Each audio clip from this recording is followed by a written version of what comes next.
Hello and welcome student. Class 9th science का जो chapter 1 चल रहा था उसके नेक्स्ट वीडियो लेक्चर में हम आ गए हैं। आज के वीडियो लेक्चर में हम चैप्टर को कंप्लीट करेंगे, फिर उसके बाद अगले वीडियो लेक्चर में इनके क्वेश्चन आंसर्स को डिस्कस करके इस चैप्टर को पूरा फिनिश कर देंगे। यहाँ से हमें शुरू करना है। We infer that state of matter can be change into another state by changing the temperature. तो ये सब करने के बाद हमें पता लग गया कि मैटर के स्टेट्स को हम चेंज कर सकते हैं किसके द्वारा, उसके टेम्परेचर यानी तापमान को बदल कर। We have learn that substance around us change state from solid to liquid and from liquid to gas on application of heat. अभी तक हमने क्या देखा कि हमारे आसपास जो भी सब्सटेंस है वो पहले सॉलिड से लिक्विड में चेंज हो रहा है, फिर लिक्विड से किस में चेंज हो रहा है, गैस में चेंज हो रहा है जब हम उसको क्या दे रहे हैं, हीट दे रहे हैं। बट पर हर सब्सटेंस ऐसा नहीं होता, but there are some that change directly from solid state to gaseous state. पर कुछ सब्सटेंस ऐसे भी होते हैं जो सॉलिड में रहते हैं और सॉलिड से डायरेक्ट किस में चेंज हो जाते हैं, गैस में चेंज हो जाते हैं और विदाउट चेंजिंग इनटू लिक्विड। और किस में चेंज नहीं होते, लिक्विड में चेंज नहीं होते। ऐसे भी सब्सटेंस होते हैं। एक्टिविटी है उसके लिए, टेकिंग सम कैम्फूर और अमोनियम क्लोराइड, है ना। ये अमोनियम क्लोराइड लेना है, एक देखो पाउडर ले रखा है ammonium chloride. Put an inverted funnel over the China dish. ये चाइना डिश है, इसके अंदर एक उल्टा क्या रख दिया, फनल। ये इस तरह का फनल आता है, ठीक है, इस तरह का फनल है।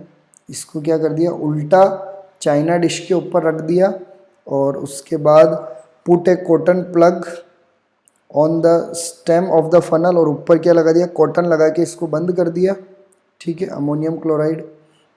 Now heat slowly. अब धीरे धीरे क्या करो, उसको गर्म करो। और गर्म करने के बाद तुम्हें क्या ऑब्जर्व होगा कि ये जो अमोनियम क्लोराइड है ये डायरेक्टली क्या हो रहा है, सॉलिड से किस में चेंज हो रहा है, गैस में चेंज हो रहा है विदाउट चेंजिंग इन लिक्विड। और लिक्विड में चेंज नहीं हो रहा है। इसी प्रोसेस को क्या बोलते हैं, सब्लिमेशन। क्या बोलते हैं, सब्लिमेशन। याद कर लेना, सब्लिमेशन। यानी सब्लिमेशन वो प्रोसेस है जिसमें कोई भी ऑब्जेक्ट सॉलिड से डायरेक्ट गैस में चेंज हो जाता है, किस में चेंज नहीं होता, लिक्विड में चेंज नहीं होता। इसी को हम क्या बोलते हैं, सब्लिमेशन बोलते हैं। आपके घर में नेप्थलीन बॉल होती है, ऐसी वाइट वाइट करके गोली आती है ना, जो आपने देखा होगा कई जगह डालते हैं, जिसको नेप्थलीन बॉल भी बोलते हैं। ये जो गोली होती है अलमारियों में डालते हैं, कई बार आपने देखा होगा किसी प्रोडक्ट के अंदर आता है। इस गोली डायरेक्ट ये किस में चेंज हो जाती, गैस में चेंज हो जाती, किस में चेंज नहीं होती, लिक्विड में चेंज नहीं होती। तो ऐसे बहुत सारे सब्सटेंस है जो डायरेक्ट गैस में चेंज हो जाते हैं विदाउट चेंजिंग इनटू लिक्विड। उस प्रोसेस को क्या बोलते हैं, सब्लिमेशन बोलते हैं।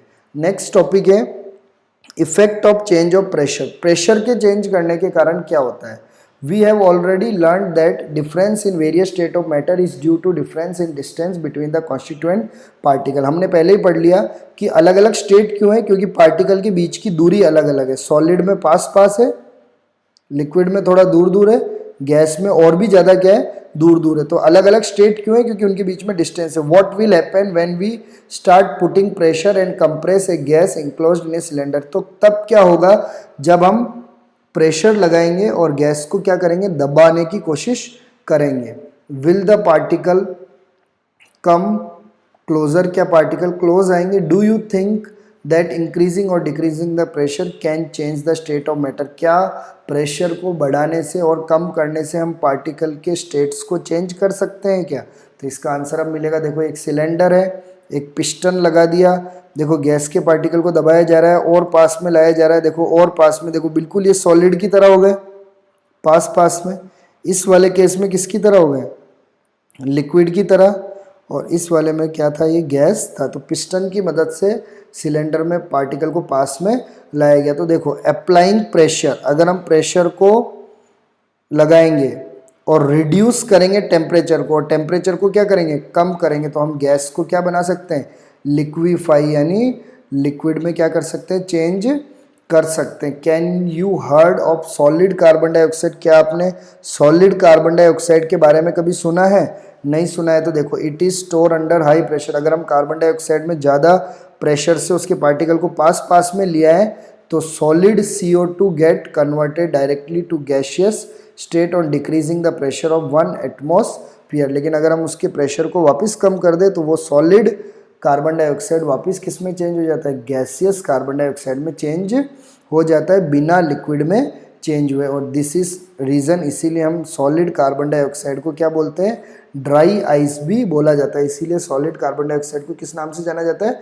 ड्राई आइस के नाम से भी जाना जाता है। ये 1 एटमॉस्फेयर लिख रखा है, तो 1 एटमॉस्फेयर क्या होता है, प्रेशर को मेजर किया जाता है। और एटमॉस्फेरिक प्रेशर को मेजर करने की जो यूनिट होती है वो क्या होती है, पास्कल होती है, जो आगे की क्लासों में आप पढ़ोगे। ठीक है, अभी तो हमें बस वो देखना है। तो इससे हम क्या कह सकते हैं, we can say that pressure, हम प्रेशर और टेम्परेचर के द्वारा स्टेट ऑफ मैटर को क्या कर सकते हैं, चेंज कर सकते हैं, whether it will be solid, liquid और गैस। और बता भी सकते हैं कि वो सॉलिड है, लिक्विड है या गैस है। अब ये एक डायग्राम है इंटर कन्वर्जन ऑफ स्टेट का, जो आपने अभी सीख लिया। सॉलिड से लिक्विड में करते हैं तो उसको फ्यूजन बोलते हैं, पढ़ लिया। लिक्विड से गैस में करते हैं तो वेपर बोलते हैं। और सॉलिड से अगर डायरेक्ट गैस में चेंज हो रहा है तो उसको क्या बोलते हैं, सब्लिमेशन। क्या बोलते हैं, सब्लिमेशन। और गैस से भी अगर सॉलिड में चेंज हो रहा है तो उसको भी क्या बोलते हैं, सब्लिमेशन। और गैस से अगर लिक्विड में चेंज कर रहा है तो ठंडा करना पड़ता है तो उसको बोलते हैं कंडेंसेशन। और लिक्विड से सॉलिड में करते हैं तो उसको बोलते हैं सॉलिडिफिकेशन। क्या बोलते हैं, सॉलिडिफिकेशन। एक बार और देख लो, सॉलिड से लिक्विड में फ्यूजन, लिक्विड से गैस में वेपर। अब सॉलिड से गैस में भी सब्लिमेशन, गैस से सॉलिड में भी सब्लिमेशन। और गैस से अगर लिक्विड है तो कंडेंसेशन, और लिक्विड से सॉलिड है तो सॉलिडिफिकेशन। और ये डायग्राम बना के आप इसको क्या कर सकते हो, याद कर सकते हो। अब हम अगले क्वेश्चंस में आते हैं। ये क्वेश्चन है, बाद में डिस्कस करेंगे, अभी आप देखना चाहो। ये केल्विन में, हमें इसको सेल्सियस में चेंज करना है। तो सेल्सियस में चेंज करने के लिए हम जानते हैं 0 डिग्री सेल्सियस में कितने केल्विन होते हैं, 273 केल्विन। ये हमने पढ़ लिया। तो इस 300 को किससे माइनस कर दो, 273 से, तो आपका डिग्री में आंसर आ जाएगा। तो 10 में से 3 के 7, 9 में से 27, तो इसका आंसर कितना आ गया, 27 डिग्री सेल्सियस। और अगर इसको भी सेल्सियस में करना है तो 573 को भी किससे माइनस कर दो, 273 से, तो 003, तो क्या आ जाएगा, 300 डिग्री सेल्सियस। तो ये इसका आंसर आ जाएगा। हमें फिजिकल स्टेट बताना है पानी का। अगर 250 डिग्री सेल्सियस में पानी हो, हमें पता है कि 100 डिग्री के बाद वो क्या बन जाता है, भाप बन जाता है, यानी गैस बन जाता है। तो 250 में पानी क्या रहेगा, गैस। 100 डिग्री में क्या रहेगा, 100 डिग्री में तो क्या रहेगा, वाटर। किस में रहेगा, लिक्विड में। 100 डिग्री में क्या रहेगा, लिक्विड में। और 100 डिग्री से ज़्यादा होता जाएगा तो वो किस में चेंज हो जाएगा, गैस में चेंज हो जाएगा। तो पहले वाले का तो गैस हो गया, क्योंकि फिजिकल स्टेट पूछा है ना, तो पहले वाले का तो गैस, और सेकेंड वाले का क्या है, liquid. Any substance, why does temperature remain constant during the change of state. ये आगे आ चुका है आंसर, ये भी आ चुका है, आप देख के करना, नहीं तो हम अगले वीडियो में आंसर्स को क्या करेंगे, डिस्कस करेंगे। ठीक है। डू, अब है नेक्स्ट इवोपोरेशन। तो इवोपोरेशन वर्ड भी आपने सुना होगा, इवोपोरेशन क्या है, तो हम उसको भी सीखते हैं। इवोपोरेशन क्या है, तो do we always need to heat और change pressure for changing the state of matter. क्या हमें बार बार हीट और उसको चेंज करना पड़ेगा ताकि हम ऑब्जेक्ट के क्या कर सके, स्टेट को चेंज कर सकें। Can you quote some example from everyday life. क्या हम हमारे दिन ब दिन के लाइफ से कुछ एग्जाम्पल बता सकते हैं, वेयर हम बता सकते हैं कि state, change of state from liquid से किस में चेंज हो रहा है, वेपर में, take place without liquid reaching the boiling point. बिना बॉइलिंग पॉइंट पहुंचे हुए भी लिक्विड से किस में चेंज हो रहा है, वेपर में। Water when left uncovered slowly change into vapour. हम जानते हैं कि जब पानी को हम नहीं ढकते तो पानी धीरे धीरे किस में चेंज हो जाता है, वेपर में चेंज हो जाता है। गीले जो कपड़े होते हैं वो आपको पता है क्या हो जाते हैं, सूख जाते हैं।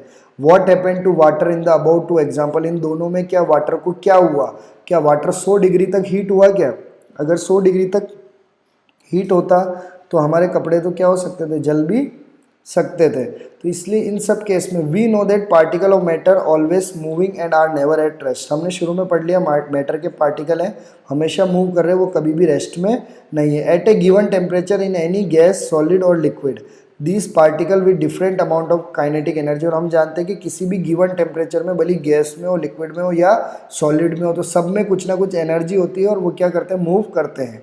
In case of liquid A small fraction of particle at the surface having high kinetic energy. लेकिन अगर लिक्विड का केस लें तो लिक्विड के छोटे से पार्टिकल में भी क्या होती है, ज़्यादा काइनेटिक एनर्जी होती है।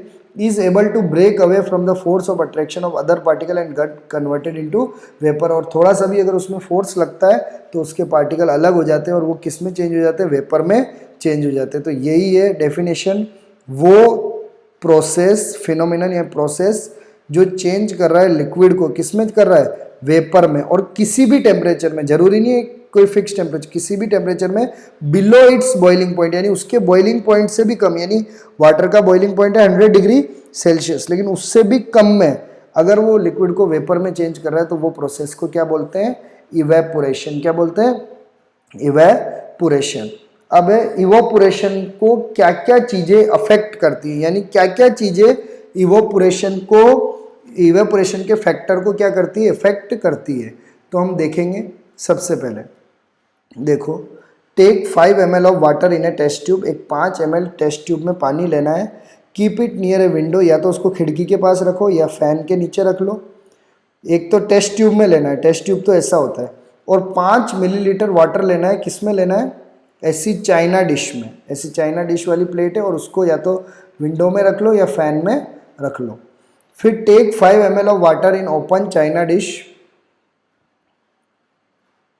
Open china dish and keep it inside a cupboard और a shelf in your class. अब जो पानी लेना है उसको कहाँ रखना है, शेल्फ में रखना है। टेम्परेचर मेजर करना है रूम का, रिकॉर्ड द टाइम, हमें टाइम बताना है कि कितने टाइम में इवोपोरेशन हुआ। तो अब हम केस को पढ़ेंगे, एक एक केस को। देखो, सबसे पहले हमने पानी में क्या पहले हमने पानी को कैसे रखा था, एक को तो टेस्ट ट्यूब में रखा था, एक को चाइना डिश में रखा था। तो इसमें पानी का एरिया कम था और इसमें एरिया क्या है, देखो ज़्यादा है। We know that evaporation is a surface phenomena. हम जानते हैं कि इवोपोरेशन क्या होता है, पानी के सरफेस में होता है। इसमें देखो पानी का एरिया इतना ही था, यानी ऊपर की तरफ होगा, ये इतना ही एरिया, इसमें देखो इतना पूरा ऊपर एरिया है। If the surface is increase, अगर हम एरिया को बढ़ाएंगे तो इवोपोरेशन क्या होगा, ज़्यादा होगा। जैसे आपने देखा होगा, आप चाय कप में पीते हैं और चाय को हम किस में पिए, कटोरी में पिए। बताओ चाय किस में जल्दी ठंडी होगी, तो आपको पता है कटोरी में ठंडी होगी।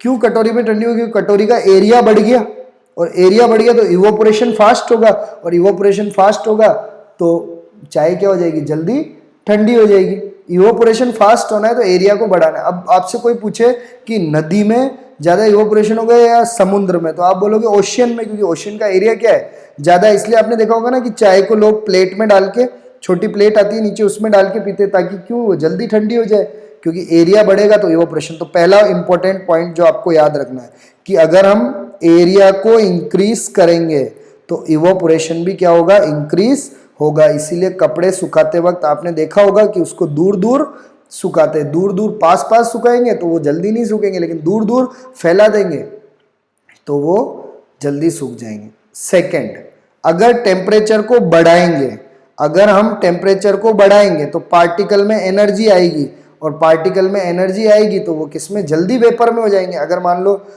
आपने पानी लिया, किसी भी बर्तन में पानी लिया, और आप इसके टेम्परेचर को गर्म कर रहे हो, तो गर्म करोगे तो वो तो वैसे ही क्या बन जाएगा, भाप बन जाएगा। तो वही लिख रखा है, अगर टेम्परेचर को बढ़ाएंगे तो एनर्जी आ जाएगी, एनर्जी आ जाएगी तो वो क्या, वेपर स्टेट में चेंज हो जाएंगे। थर्ड पॉइंट, ये सारे पॉइंट इंपॉर्टेंट है। डिक्रीज इन ह्यूमिडिटी, अगर हमने उमस को कम कर दिया, ह्यूमिडिटी को, तो पहले तो ह्यूमिडिटी क्या होती है उसकी डेफिनेशन देखो। Humidity is the amount of water vapour present in air. Humidity क्या होता है, कितनी पानी की बूंदें हवा में प्रेजेंट है, उसी को क्या बोलते हैं, ह्यूमिडिटी बोलते हैं। The air around us can not hold more than a definite amount of water vapour eight a given temperature. हम जानते हैं कि एयर के अंदर क्या होता है, वाटर वेपर स्टोरेज की क्षमता होती है, लेकिन वो फिक्स अमाउंट में होती है। अगर पहले से ही वाटर वेपर ज़्यादा स्टोर है, यानी उमस ज़्यादा है, तो आपका इवोपोरेशन ज़्यादा नहीं होगा, क्योंकि पहले से ही वाटर वेपर है एटमॉस्फेयर में, तो और वो वाटर को सोखेगा नहीं। लेकिन अगर हमने ह्यूमिडिटी को कम कर दिया, तो अगर ह्यूमिडिटी कम कर दिया तो amount of water in air is already high, the rate of evaporation is decrease. अगर वाटर की मात्रा ज़्यादा है तब तो इवोपोरेशन कम हो जाएगा, लेकिन हमने क्या किया, डिक्रीज किया, ह्यूमिडिटी को क्या कर दिया, कम कर दिया। तो कम, अगर हम उमस को कम कर देंगे तो इवोपोरेशन क्या हो जाएगा, फास्ट हो जाएगा। उसके बाद इंक्रीज इन वाइंड स्पीड, अगर हमने हवा की स्पीड को बढ़ा दिया। It is common observe that cloth dry faster, और आप सब जानते हो कि जिस दिन हवा चल रही होती है उस समय कपड़े क्या होते हैं, जल्दी सूखते हैं। इसका मतलब है जब जैसे हवा तेज चलेगी तो वो वाटर वेपर को क्या ले जाएगा, दूर ले जाएगा। तो दूर ले जाएगा तो जहाँ पे हमने कपड़े सुखा रखे हैं, हम जहाँ पे भी इवोपोरेशन कर रहे हैं वहाँ के वाटर वेपर क्या हो जाएंगे, कम हो जाएंगे, और वाटर वेपर कम हो जाएंगे तो इवोपोरेशन क्या हो जाएगा, फास्ट होगा। तो हवा तेज चलेगी तो वाटर वेपर को दूर ले जाएंगे, तो दूर ले जाएंगे तो इवोपोरेशन क्या हो जाएगा, फास्ट हो जाएगा। तो ये चारों ही क्या है, हमारे इंपॉर्टेंट पॉइंट है, और ये किसके फैक्टर है, इवोपोरेशन के फैक्टर है। नेक्स्ट लास्ट टॉपिक है, how does evaporation cause cooling. Evaporation से एटमॉस्फेयर इतना कूल क्यों हो जाता है। In an open vessel the liquid keep on evaporating, हम जानते हैं कि खुले हुए बर्तन में कोई भी लिक्विड है तो वो क्या होता रहता है, इवोपोरेट होता रहता है। The particle of liquid absorb energy from the surrounding to regain the energy lost during evaporation. अब देखो ये है बर्तन, इसमें आपने गर्म चाय रख दी, ये इवोपोरेट हो रहा है, यानी इसकी एनर्जी क्या होती जा रही है, लॉस होती जा रही है। तो जो एनर्जी लॉस हुई वो एनर्जी ये वापस कहाँ से लेगा, इन्वायरमेंट से गेन करेगा। इन्वायरमेंट से क्या करेगा, गेन करेगा। तो इन्वायरमेंट से जब गेन करेगा तो ये ऑब्जेक्ट क्या होता जाएगा, कूल होता जाएगा। तो जैसे दिस एब्जॉर्वेशन, जब वो एब्जॉर्व कर लेगा एनर्जी को सराउंडिंग से, और सराउंडिंग से वो ठंडा हो जाएगा, और इसीलिए ऑब्जेक्ट क्या हो जाते हैं, कूल हो जाते हैं। What happen when you pour some acetone nail polish remover on your palm. कब क्या होता है जब आप नेल पॉलिश रिमूवर को, जिसको एसीटोन बोलते हैं, आप अपने पाम में यानी हथेली में डालते हो। The particle gain energy from your palm, जैसे ही आप अपने हथेली में डालोगे तो उसको उससे एनर्जी मिलेगी और वो इवोपोरेट हो जाएगा, यानी इवोपोरेट, और भाप बन जाएगा। और जैसे भाप बनेगा तो आपके पाम को क्या फील होगा, ठंडा ठंडा फील होगा। After a hot sunny day, जब गर्म धूप वाला दिन होता है, people sprinkle water on the roof or open ground because the latent heat of vaporization of water help to cool the hot surface। जब भी गर्मी का दिन होता है तो आपने देखा होगा लोग छतों में भी पानी डालते हैं, और उसके अलावा ग्राउंड में भी पानी डालते हैं। क्यों डालते हैं पानी, तब वो पानी डालेंगे तो उससे क्या होगा कि वो पानी क्या बन जाएगा, वेपर बन जाएगा गर्मी में, और वेपर बनने के कारण वो जमीन में और छत में क्या देगा, ठंडक देगा। Can you cite some more example, ऐसे और भी एग्जाम्पल है इवोपोरेशन के जो कूलिंग का इफेक्ट करता है, ये आप और भी एग्जाम्पल सोच सकते हो। पहला नेक्स्ट है, why should we wear cotton cloth in summer. हम गर्मी में कॉटन कपड़े क्यों पहनते हैं। During summer we perspire more because of mechanism of our body keep us cool. Summer के दिनों में हमारे बॉडी में से प्रेस्पायर मतलब बहुत पसीना निकलता है। क्यों पसीना निकलता है, ताकि वो हमारी बॉडी को क्या रख सके, ठंडा रख सके। We know that during evaporation, और हम जानते हैं कि जब इवोपोरेशन होता है, particle at the surface of liquid gain energy from the surrounding और body surface and change into vapour. तो इवोपोरेशन के समय जो ऑब्जेक्ट है वो एनर्जी को गेन करता है, और गेन करके लिक्विड से किस में बन जाता है, वेपर में बन जाता है। और the heat energy equal to latent heat of vaporization is absorb from the body leaving the body cool. और जब वेपर बन जाता है तो फिर बॉडी क्या करती है, सराउंडिंग से उस एनर्जी को अब्जॉर्ब करती है, क्योंकि उसने जो एनर्जी लॉस किया है उसको वापस एब्जॉर्ब भी करना है, और एब्जॉर्ब करके अपने बॉडी को क्या बनाती है, कूल बनाती है। तो कॉटन क्लॉथ क्या है, एक अच्छा एब्जॉर्बर होता है पानी का, यानी वो पानी को सोख लेता है। तो वो जो भी हमारे पसीना आता है उसको वो क्या कर लेता है, एब्जॉर्ब कर लेता है, और ईजी तरीके से उसको सोख लेता है। इसीलिए हम लोग कॉटन क्लॉथ पहनते हैं। Why do we see water droplet on outer surface of glass containing ice cold water। जब हमारे पानी होता है, ठंडा पानी होता है, तो हम देखते हैं ना कि बाहर बाहर पानी की बूंदें रहती है बोतल की। ये बाहर बाहर पानी की बूंदें हमें क्यों दिखाई देती है। Let us take some cold water, कुछ ठंडा पानी लो, इन्हें टम्बलर कोई बर्तन में, थोड़ी देर बाद देखो कि पानी के बूंदें कहाँ हो जाएगी, उसके बाहर की सरफेस में हो जाएगी। तो ये वाटर वेपर जो एयर में है, ये कहाँ से आया, एयर में जो वाटर वेपर है वो इस बोतल से टकराएगा, और टकराने के बाद जब ये ठंडा है तो वो किस में चेंज हो जाएगा, लिक्विड में। यानी वो गैस में था, एनर्जी को लॉस करके किस में चेंज हो जाएगा, लिक्विड में चेंज हो जाएगा, which we see as water droplet. और इसी को हम वाटर ड्रॉपलेट के, आपने ठंडा पानी रखा, बाहर वाटर वेपर है, वो आके इस बोतल से टकरा है, टकराने के बाद एनर्जी का क्या कर दिया, लॉस कर दिया और किस में चेंज हो गया, लिक्विड में चेंज हो गया, और वही लिक्विड हमें यहाँ पे दिखाई देता है। तो इस तरह हमने इस चैप्टर को क्या कर लिया, फिनिश कर दिया।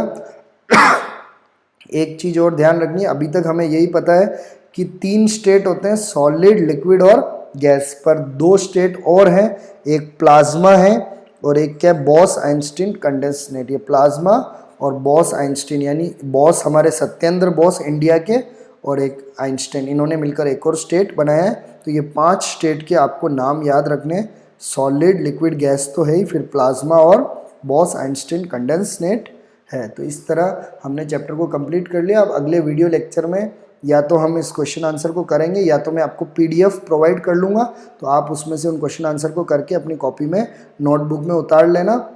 आशा करता हूँ कि आपको वीडियो पसंद आया होगा। Thank you for watching.